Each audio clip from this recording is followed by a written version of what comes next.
ನಾನು ನಂದಿನಿ ಬೆಂಗಳೂರಿಗೆ ಬಂದೀನಿ. ಏನೇ ಹಾಡು ಎಷ್ಟು ಚೆನ್ನಾಗಿದೆ, ಏನು ಗುಣಗ್ತಿದ್ಯಾ?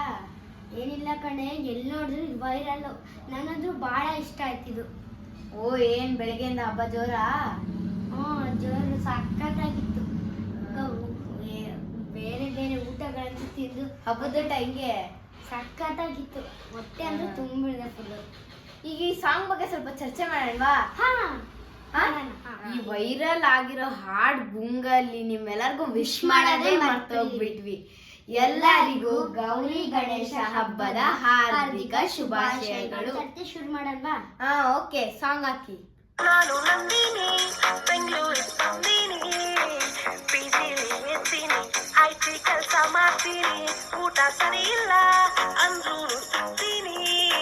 ಹಾಡನ್ನ ಕೇಳಿಸ್ಕೊಂಡ್ರ ಎಷ್ಟು ಡೀಟೇಲ್ ಆಗಿ ಬರೀರ ನಮ್ ಕವಿ, ಅದೇ ನಮ್ ವಿಕಾಸ್ ಅಣ್ಣ.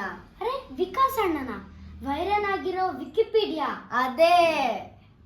ಇಲ್ಲೊಬ್ಳು ನಂದಿನಿ ಅಂತ ಇದ್ದಾಳೆ. ಅವಳ ಬಗ್ಗೆ ಇಂಟ್ರಡ್ಯೂಸ್ ಮಾಡ್ಕೊತಿದ್ದಾಳೆ. ಏನಂತಂದ್ರೆ, ನನ್ನ ಹೆಸರು ನಂದಿನಿ ಅಂತ, ನಾನು ಬೆಂಗಳೂರಿಗೆ ಬಂದಿದ್ದೀನಿ. ಬೆಂಗಳೂರಿಗೆ ಯಾಕೆ ಬಂದಿದ್ದಾಳಂತೆ? ಅವಳು ಪಿ ಜಿಲಿ ಇರ್ತಾಳಂತೆ, IT ಕೆಲಸ ಮಾಡ್ತಾಳಂತೆ ಅವಳು. ನಿನ್ ಗೊತ್ತಲ್ವಾ, IT ಕೆಲಸ ಅಂದ್ರೆ ಬೆಳಗ್ಗೆಯಿಂದ ರಾತ್ರಿವರೆಗೂ ಟೈಮೇ ಸಿಗಲ್ಲ. ಅದಕ್ಕೆ ಪಿ ಜಿಲಿ ಉಳ್ಕೊಂಡಿದ್ದಾಳೆ. ಅಲ್ಲಿ ಊಟ ಸಿಗುತ್ತೆ, ಆಮೇಲೆ ಉಳ್ಕೊಳಕ್ಕೆ ರೂಮ್ ಎಲ್ಲ ಸಿಗುತ್ತೆ. ಪಾಪ ಇಷ್ಟ ಆಗ್ಲಿಲ್ಲ ಅಂದ್ರೂ ತಿನ್ಬೇಕಾಗತ್ತೆ, ಏನು ಮಾಡಕ್ ಆಗಲ್ಲ. ಹೊಟ್ಟೆ ಪಾಡಲ್ವಾ? ಹೌದು ಕಣೆ, ನೀನ್ ಹೇಳಿದ್ ಕರೆಕ್ಟ್. ಎಷ್ಟು ಪ್ರಾಕ್ಟಿಕಲ್ ಆಗಿ ಬರ್ದಿದ್ದಾರೆ ನೋಡು. ಊಟ ಸರಿ ಇಲ್ಲ ಅಂದ್ರೂ ತಿಂತೀನಿ. ಎಷ್ಟು ಜನ ಫೇಸ್ ಮಾಡಿರ್ತಾರೆ, ಊಟ ಸರಿ ಇರಲ್ಲ ಪಿ ಜಿ ಎಲ್ಲ ಅಂದ್ರೂ ತಿಂತಾರೆ. ಬದುಕ್ಬೇಕು, ಹೊಟ್ಟೆ ಪಾಡ್ಗೋಸ್ಕರ ತಿನ್ಲೇಬೇಕಾಗತ್ತೆ, ಏನು ಮಾಡಕ್ಕಾಗತ್ತೆ. ಏನು ಮಾಡಕ್ ಆಗಲ್ಲ, ಹೊಟ್ಟೆ ಪಾಡಿಗೋಸ್ಕರ ತಿನ್ಲೇಬೇಕಾಗುತ್ತೆ. ಮೊದಲು IT ಅಲ್ಲಿ ಕೆಲಸ ಮಾಡ್ತಾಳೆ, ಅದಕ್ಕೆ. ಆಯ್ತು, ಓಕೆ, ನೆಕ್ಸ್ಟ್ ಪೇ ಮಾಡಿ.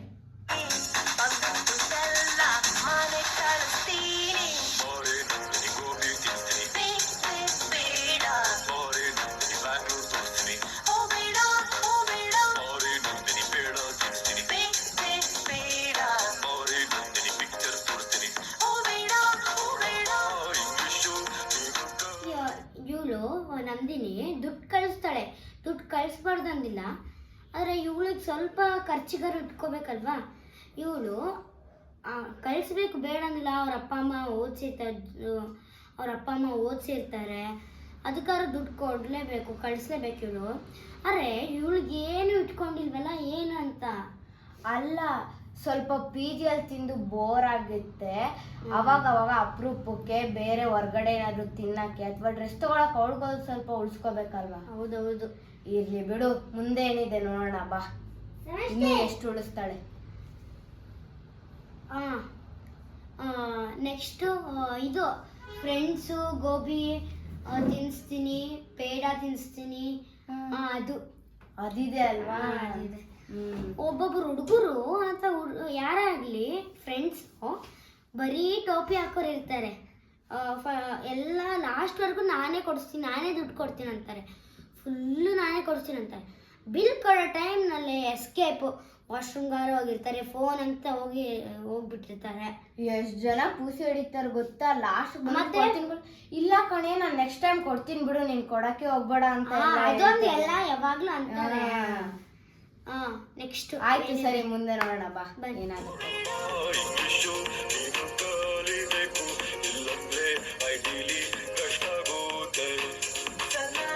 ಕನ್ನಡ ಮೀಡಿಯಂ ನಲ್ಲೋದೆ, ಅದಕ್ಕೆ ನನ್ನ English ಅಷ್ಟಕ್ಕಷ್ಟೇ. I can try, but what I speak is not very niche. ನಾನು ನಂದಿನಿ ಬೆಂಗಳೂರು ಬಂದಿ. ಅಲ್ಲ, ನಂದಿನಿ ಓದಿರೋದು ಕನ್ನಡ ಮೀಡಿಯಂ ಅಲ್ಲಿ, ಬಟ್ ಅವಳಿಗೆ IT ಅಲ್ಲಿ ಕೆಲಸ ಸಿಕ್ಕಿದೆ. ಮತ್ತೆ IT ಅಲ್ಲಿ ಕೆಲಸ ಸಿಕ್ಕಿದೆ ಅಂದ್ಮೇಲೆ ಇಂಗ್ಲಿಷ್ ಮೀಡಿಯಂ ಬೇಕಲ್ವಾ? ಆದ್ರೆ ಅಲ್ಲೊಂದು ಅಬ್ಸರ್ವ್ ಮಾಡಿದ್ಯಾ ನೀನು, ಅವಳು ಕನ್ನಡ ಮೀಡಿಯಂ ಓದಿದ್ದಳು ನಿಜ, ಆದರೆ ಅವಳಿಗೆ ಕೆಲಸ ಸಿಕ್ಬಿಟ್ಟಿದೆ ಆಲ್ರೆಡಿ. ಸಿಕ್ಬಿಟ್ಟಿದೆ ಆಲ್ರೆಡಿ, ಸಿಕ್ಕಿದೆ ಇವಾಗ, ಸಿಕ್ಬಿಟ್ಟಿದೆ ಅವಳಿಗೆ. ಅವಳೆಲ್ಲ ಜಾಬ್ ಎಲ್ಲ ಮಾಡಿಕೊಂಡು ಆರಾಮಾಗಿ ಅವಳದು ಲೈಫ್ ಎಲ್ಲ ಸೆಟ್ಲ್ ಆಗಿದೆ. ಮತ್ತೆ ದುಡ್ಡೆಲ್ಲ ಕಳಿಸಿದಾಳೆ ಅಪ್ಪ ಅಮ್ಮಂಗೆ ಎಲ್ಲ. ಓಕೆ, ಕನ್ನಡ ಮೀಡಿಯಂ ಅಲ್ಲಿ ಓದಿದ್ರು ಮಾಡಕ್ ಆಗಲ್ಲ ಅಂತಿಲ್ಲ, ಎಲ್ಲರೂ ಮಾಡ್ಬೋದು.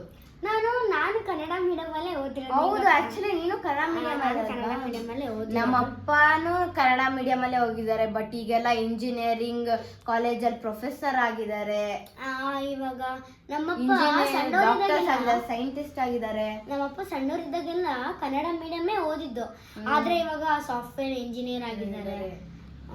ನೋಡಿ ಈ ಥರ ಒಬ್ಬೊಬ್ಬರು ಕನ್ನಡ ಮೀಡಿಯಂ ಓದಿಸಿ ಮತ್ತೆ ಇಂಗ್ಲೀಷ್ ಮೀಡಿಯಂ ಡೈರೆಕ್ಟ್ ಆಗಿಬಿಟ್ರೆ ಕಷ್ಟ ಆಗುತ್ತೆ ಅಂತಾರೆ.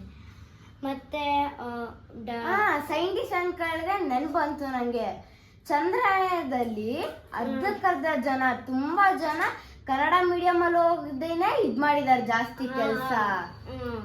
ನೋಡು ಎಲ್ಲಾನು ಆಗ್ತಿದ್ದಾರೆ, ಸೈಂಟಿಸ್ಟ್ ಆಗಿದ್ದಾರೆ, ಕನ್ನಡ ಮೀಡಿಯಂ ಹೋಗಿ ಸೈಂಟಿಸ್ಟ್ ಆಗಿದ್ದಾರೆ, ಡಾಕ್ಟರ್ಸ್ ಆಗಿದ್ದಾರೆ, ಸಾಫ್ಟ್ವೇರ್ ಇಂಜಿನಿಯರ್ ಆಗಿದ್ದಾರೆ, ಮತ್ತೆ ಇಂಜಿನಿಯರ್ ಕಾಲೇಜಲ್ಲಿ ಲೆಕ್ಚರ್. ಎಲ್ಲರೂ ಅನ್ಕೊಂತ ಇರ್ತಾರೆ ನನ್ನ ಮಗಳು ಕನ್ನಡ ಮೀಡಿಯಂ ಅಲ್ಲಿ ಓದಿದ್ರೆ ಏನು ಸಾಫ್ಟ್ವೇರ್ ಇಂಜಿನಿಯರಿಂಗ್ ಕೆಲಸ ಎಲ್ಲ ಸಿಗಲ್ಲ ಅನ್ಕೊಂಡಿರ್ತಾರೆ, ಕೆಲ್ಸನೇ ಸಿಗಲ್ಲ ಅವಳಿಗೆ, ಬೇಡ ಓದೋದು ಅನ್ಕೊಂಡಿರ್ತಾರೆ. ಬಟ್ ಕನ್ನಡ ಇದ್ರಲ್ಲಿ ಏನ್ ಅರ್ಥ ಇದೆ ಅಂದ್ರೆ ಕನ್ನಡ ಮೀಡಿಯಂ ಅಲ್ಲಿ ಓದಿದ್ರು ನಿಮ್ಗೆ ಕೆಲಸ ಸಿಗುತ್ತೆ ಅನ್ನೋ ಅರ್ಥ ಇದೆ. ಅವ್ರು ಏನಂದ್ರೆ ಗೊತ್ತಾ, ಅವರು ಡೈರೆಕ್ಟ್ ಆಗಿ ಅಂದಿಲ್ಲ, ಇಂಡೈರೆಕ್ಟ್ ಆಗಿ ಕನ್ನಡ ಮೀಡಿಯಂ ಸೇರಿಸಿ ಅಂತ ಅಂದ್ರು. ಈ ಹಾಡಲ್ಲೂ ತುಂಬಾ ನೀತಿಗಳಿದೆ. ಹೌದೌದು. ಒಂದನೇ ನೀತಿ ಏನಂದ್ರೆ ಎಲ್ಲದೂ ಅಡ್ಜಸ್ಟ್ ಆಗ್ಬೇಕು ನಾವು. ಎರಡನೇ ನೀತಿ ಅಂದ್ರೆ ದುಡ್ಡು ಉಳಿಸ್ಬೇಕು.